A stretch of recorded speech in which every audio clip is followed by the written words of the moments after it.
Hi there, and welcome to my Itty Bitty Chapel. My name is Patty Chafee, and I'm the creator and director at the Sea Star Wellness Studio located in Old Saybrook, Connecticut. The Itty Bitty Chapel is a little reflection offered about every other week to relax, refresh, and reflect on a spiritual word or phrase. It's usually filmed in or near a sacred space within my home called the Itty Bitty Chapel. And our candle here is lit to remind us of the presence of spirit within and around us. If you're so inclined to light a candle in your sacred space during our time together, feel free to pause the video, and you can do that now.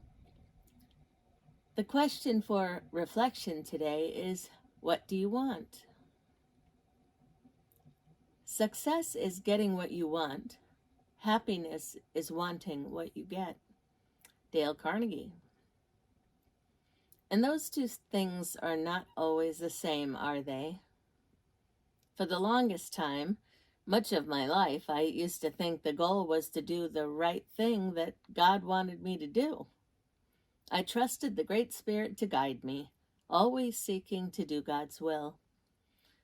But that sure isn't always clear, is it? But I tried. I did the best that I could at any given time.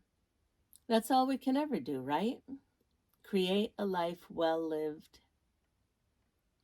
So I was going about my business, living life like I thought God would want, when my spiritual director asked me a question, one I wasn't prepared for.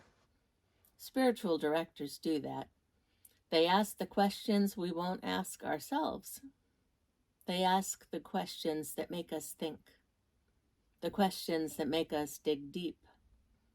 Then it's up to us to sit with those questions that make us question everything.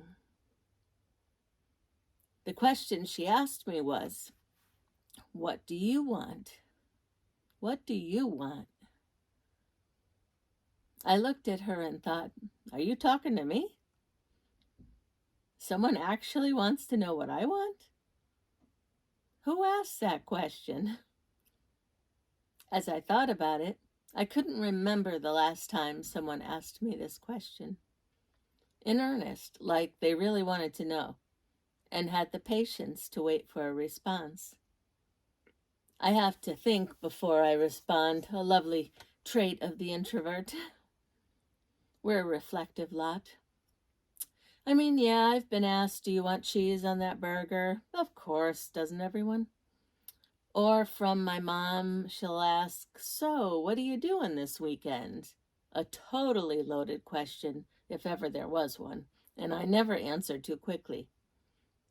Or even the game changer, what are you going to do now when life throws you a curveball? All of these are related to what do you want? It shouldn't be a trick question, but it felt like it opened me to an ocean of possibilities. Someone is asking, what do I want? Imagine if, like Carnegie suggests, we have what we want and we actually want what we have. Imagine if that's the case. Imagine the joy to be so content right where you are and to want for nothing more. Uber contentment. So back to the question posed to me. I wonder if I hadn't noticed the missing question because I have what I want.